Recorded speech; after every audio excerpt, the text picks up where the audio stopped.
विधानसभा चुनाव की सुगबुगाहट पर शुरू हो गई है राजनीतिक दलों की कदम ताल।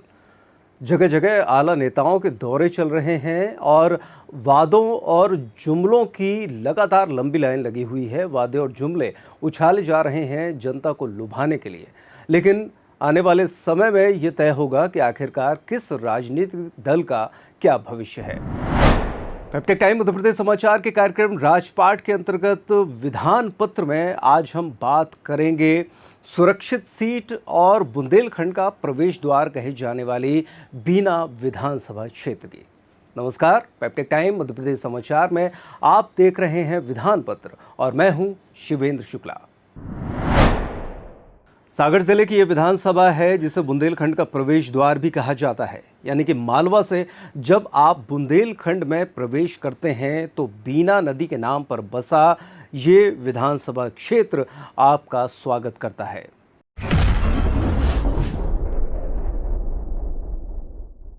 बीना नदी के किनारे गुप्तकालीन ऐतिहासिक स्थल एरण यहाँ की पहचान है और बीना नदी के नाम पर बसा ये शहर और इसी नाम से जाने जाने वाली ये विधानसभा है। एरण यहाँ की प्राकृतिक और पुरातात्विक धरोहर है। यहाँ पर ही विश्व की सबसे बड़ी वाराह प्रतिमा है जिसे देखने देश विदेश से इतिहास के जानकार यहाँ पहुँचते हैं।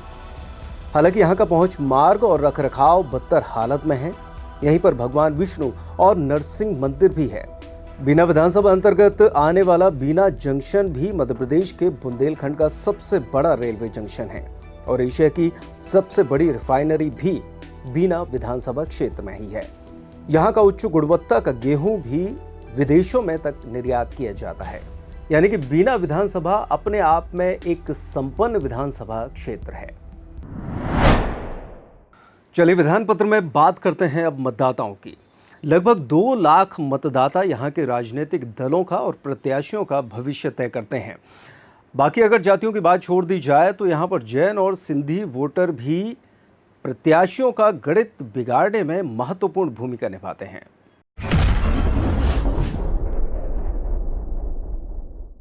जातिगत आंकड़ों की बात करें तो सबसे ज्यादा एससी वोटर्स यहाँ पर मौजूद हैं, जिनकी संख्या लगभग 40,000 मानी जाती है, जिसमें लगभग 32,000 वोटर अहिरवार समाज से आता है तो वहीं लगभग 25,000 वोट क्षत्रिय समाज का है।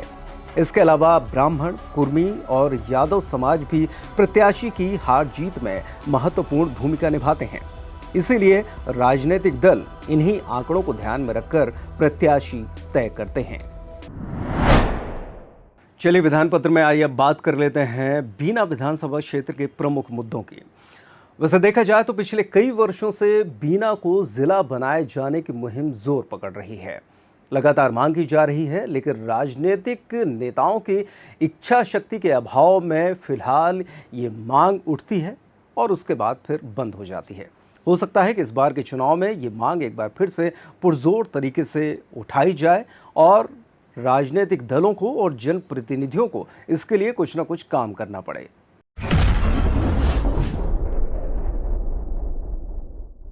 गौरतलब है कि बीना की जनसंख्या लगभग 2.5 लाख है, जबकि इससे कम जनसंख्या वाले निवाड़ी, अशोकनगर, चाचौड़ा, श्योपुरकला, उमरिया, आगरमालवा और अलीराजपुर आदि को जिला बनाया जा चुका है। लेकिन बीना की किस्मत कुछ दगा दे रही है, तो इस चुनाव में ये मुद्दा एक बार फिर से जोर पकड़ सकता है। तो वहीं अन्य मुद्दों में बीना रिफाइनरी और जेपी में स्थानीय युवाओं को रोजगार देने की मांग भी समय समय पर तूल पकड़ती नजर आ रही है। इस बेरोजगारी में एक बार फिर ये मुद्दा चुनावी मुद्दा बन सकता है। अगर राजनेता इसे सही ढंग से लपक लें तो युवाओं की एक बड़ी टीम का समर्थन उन्हें मिल सकता है। बीना की बदहाल स्वास्थ्य सेवाएं भी एक बड़ा मुद्दा है। इनमें सुधार करने की बात करने वाली पार्टी भी चुनाव में लीड ले सकती है। चलिए विधान पत्र में अब नजर डाल लेते हैं पिछले विधानसभा चुनाव परिणामों की। यानी 2018 की बात करें तो 2018 में भारतीय जनता पार्टी के महेश राय ने जैसे तैसे कांग्रेस के प्रत्याशी को हराकर जीत दर्ज की थी। यानी कि बहुत कम मार्जिन यहां पर जीत का रहा था।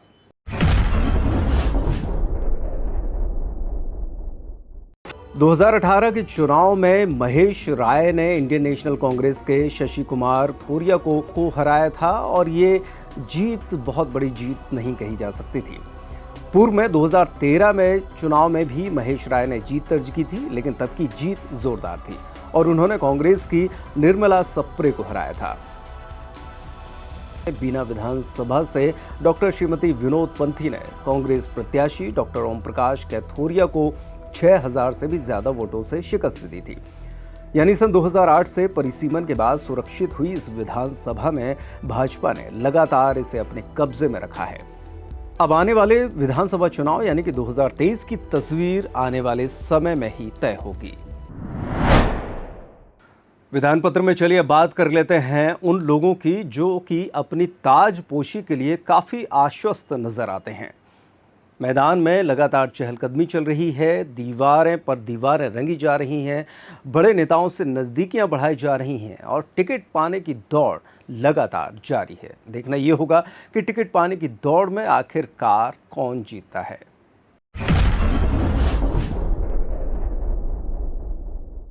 चलिए बात करें भाजपा की, तो वर्तमान विधायक महेश राय एक बार फिर से बड़े दावेदार हैं और हैट्रिक लगाने की तैयारी में हैं। तो वहीं शशि कैथोरिया, पूर्व विधायक श्रीमती विनोद कबीर पंथी, कमलेश राय, अवधेश राय और अहिरवार समाज के वोटों की बहुलता को अपनी ताकत बताकर विमल अहिरवार भी अपनी प्रबल दावेदारी टिकट के लिए ठोक रहे हैं। पिछले बार की मामूली जीत का जिन महेश राय की टिकट की संभावनाओं को गड़बड़ा सकता है। वहीं अगर कांग्रेस की बात की जाए तो अहिरवार वोट बैंक के चलते ममता अहिरवार टिकट पाने की दौड़ में लगातार बनी हुई हैं। तो वहीं पूर्व प्रत्याशी डॉक्टर ओम प्रकाश कैथोरिया भी इस संभावना में है कि कांग्रेस का टिकट उन्हें मिल सके।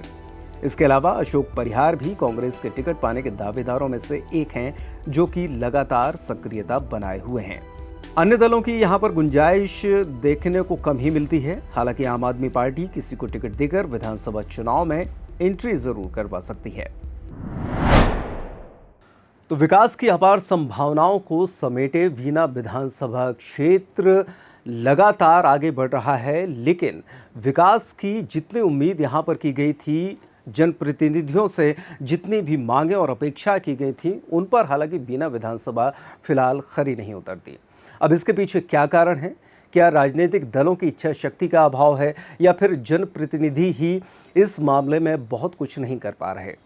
तो फिर जनता क्या चाहती है कि बीना का समुचित विकास हो? इसके लिए क्या चेहरा बदला जाए या फिर राजनीतिक दल ही बदला जाए?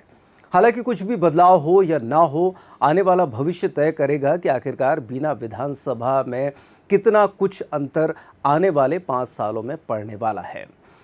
पेप्टेक टाइम मध्य प्रदेश समाचार राजपाट के अंतर्गत लगातार आपको तमाम विधानसभाओं से रूबरू करा रहा है, उनके क्षेत्र से और संभावित लोगों से परिचित करा रहा है। लगातार बने रहिए पेप्टेक टाइम मध्य प्रदेश समाचार पर और देखते रहिए हमारा कार्यक्रम विधान पत्र। लाइक कीजिए, सब्सक्राइब कीजिए और आने वाले समय में बीना विधानसभा क्षेत्र के दौरे पर हम जनता से पूछेंगे कि आखिरकार हवा किसकी है। नमस्कार।